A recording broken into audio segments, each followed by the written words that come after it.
وَمَا لَنَا أَلَّا نَتَوَكَّلَ عَلَى اللَّهِ وَقَدْ هَدَانَا سُبُلَنَا وَلَنَصْبِرَنَّ عَلَى مَا آذَيْتُمُونَا وَعَلَى اللَّهِ فَلْيَتَوَكَّلِ الْمُتَوَكِّلُونَ. Nah, berkenaan dengan permasalahan tidur ini, apakah dia pembatal wudu atau tidak, Al-Imam Abu Bakar Ibnul Munzir ketika mengumpulkan pandangan-pandangan para salaf, beliau menyatakan bahwasanya pandangan para salaf dari kalangan sahabat, tabi'in dan atba'ut tabi'in berkenaan dengan tidur ini, mereka terbagi kepada 6 kelompok. 6 kelompok itu 6 pandangan, 6 pendapat berkenaan dengan tidur. Pendapat yang pertama yang beliau sebutkan, tidur itu membatalkan wudu secara mutlak. Gimanapun keadaannya, mau selonjor, telentang, melungker, jungkir balik, kalau dia sudah tidur, batal wudunya. Dasar dalilnya adalah hadis Sofwan ibn Asal ini, salah satunya. Dasar dalilnya adalah hadis Sofwan ibn Asal. Ketika Sofwan ibn Asal menyebutkan apa? Berwudu dengan mengusap di atas khuf itu dikarenakan 3 hal. Buang air besar, buang air kecil, dan tidur. Atas kabar dari Sofwan ibn Asal ini, inilah yang menjadi landasan bagi para sahabat ini. Adapun para salaf yang berpendapat demikian, yang pertama adalah Abu Hurairah radhiyallahu taala anhu, yang diriwayatkan oleh Al-Imam Ibnul Munzir ini dari Abu Hurairah, kemudian dari Anas ibn Malik. Nah, ini tentunya kan menjadi satu hal yang kontradiktif. Anas ibn Malik diriwayatkan, terdapat riwayatnya beliau memfatwakan tidur batal wudu, tetapi beliau meriwayatkan hadis Nabi di mana para sahabat yang tidur tidak berwudu. Nah, ini di sini perlu dicek lagi anunya. Ini salah satunya, boleh jadi nanti ada yang riwayatnya itu nanti ada yang bermasalah. Adapun untuk hadis Anas bin Malik ini benar, akan tetapi yang disampaikan oleh Al-Imam Ibnul Munzir, apakah Anas ibn Malik berfatwa demikian? Nah, ini perlu dilakukan kajian yang lebih lanjut lagi terhadapnya. Kemudian yang ketiga Abdullah ibn Abbas. Nah, nanti akan didapati murid-muridnya Abdullah ibn Abbas juga berpendapat demikian di Mekah, yaitu tidur itu adalah pembatal wudu.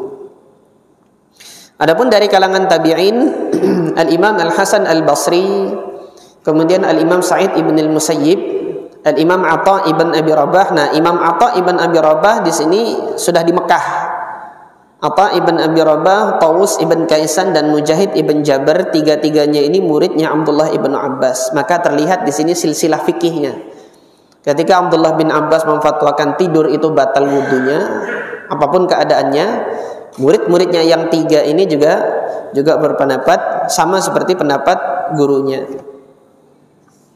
Adapun dari kalangan fuqahaul amsar, yaitu para imam fuqaha yang setelah periode atba'ut tabi'in, yang berpendapat demikian adalah Al-Imam Ishaq ibn Rahawiyah. Imam Ishaq ibn Rahawiyah ini sezaman dengan Imam Ahmad ibn Hanbal dan juga merupakan salah satu dari gurunya Imam Al-Bukhari rahimahullah. Kemudian Al-Imam Abu Ubaid Al-Qasim ibn Salam, ini satu zaman. Ini pendapat yang pertama, yaitu tidur itu membatalkan wudu. Pendapat yang kedua, tidur membatalkan wudu kalau dia panjang. Tidurnya panjang, larut dia di dalam tidurnya.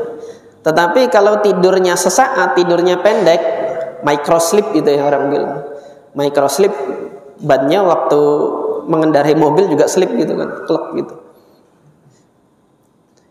Microsleep itu tidak membatalkan wudu, tetapi makrosleep, yang sleep yang makro, yang gede, yang dia panjang, baru batal wudunya. Nah, pendapat yang kedua ini pendapatnya Al-Imam Malik ibn Anas rahimahullah. Jadi tidurnya itu panjang, nyenyak dalam waktu lama.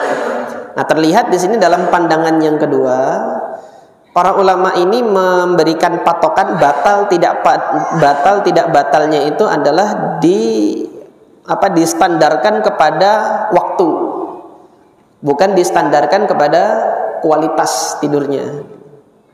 Ada orang yang tidur sebentar tapi kalau berkualitas rasanya lebih seger. Ada yang tidur lama baring bangun kok masih ngantuk juga gitu kan. Itu kualitas tidurnya tidak bagus meskipun lama. Nah, di sini Imam Malik rahimahullah bersama dengan guru-gurunya, ada dua gurunya yaitu Imam Ibnu Syihab Az-Zuhri dan Imam Rabi'ah ibn Abi Abdurrahman. Terlihat di sini fuqaha Madinah, ahli fikihnya Madinah yang berpendapat demikian, yaitu tidur pendek tidak batal, tidur panjang batal. Pendapat yang ketiga, tidur itu tidak membatalkan wudu. Bagaimanapun keadaannya, tidur bukan pembatal wudu. Mau dia, ini kebalikan dari pendapat yang pertama tadi. Jadi secara mutlak tidur tidak membatalkan wudu.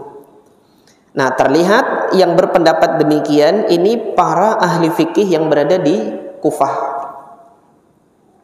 Al-Imam Hammad ibn Abi Sulaiman, ini gurunya Imam Abu Hanifah. Yang mana mungkin pada pertemuan yang lalu-lalu pernah saya sampaikan, Al-Imam Hammad ibn Abi Sulaiman ini beliau terpengaruh dengan kebid'ahan Murji'ah. Kebid'ahan Murji'ah dalam hal amal soleh perbuatan yang dilakukan oleh jiwa raga ini, dia tidak termasuk ke dalam keimanan. Tetapi iman itu batasannya hanya sampai pada ucapan dan apa yang diyakini dalam hati. Sementara amal perbuatan, amal soleh perbuatan, dia tidak termasuk ke dalam iman. Tetapi meskipun demikian, beliau masih berpendapat bahwasanya amal soleh perbuatan itu dia adalah buah dari keimanan, gitu loh. Nah, pendapat ini yang kemudian juga diadopsi oleh Al-Imam Abu Hanifah rahimahullah. Oleh karena itu, para pengkaji ilmu akidah sebagian menyatakan bahwasanya Al-Imam Abu Hanifah itu dalam hal perkara keimanan, amal soleh itu adalah bagian dari keimanan atau tidak, menyatakan Imam Abu Hanifah itu sebagai murji'atul fuqaha. Nah, asalnya dari mana dapat ini? Dapatnya dari Hammad ibn Abi Sulaiman. Fakihnya siapa? Fakihnya Kufah. Nah, dalam perkara ini Imam Hammad ibn Abi Sulaiman dan kemudian juga Imam Sufyan Ats-Tsauri berpendapat bahwasanya tidur itu tidak membatalkan wudu bagaimanapun keadaannya.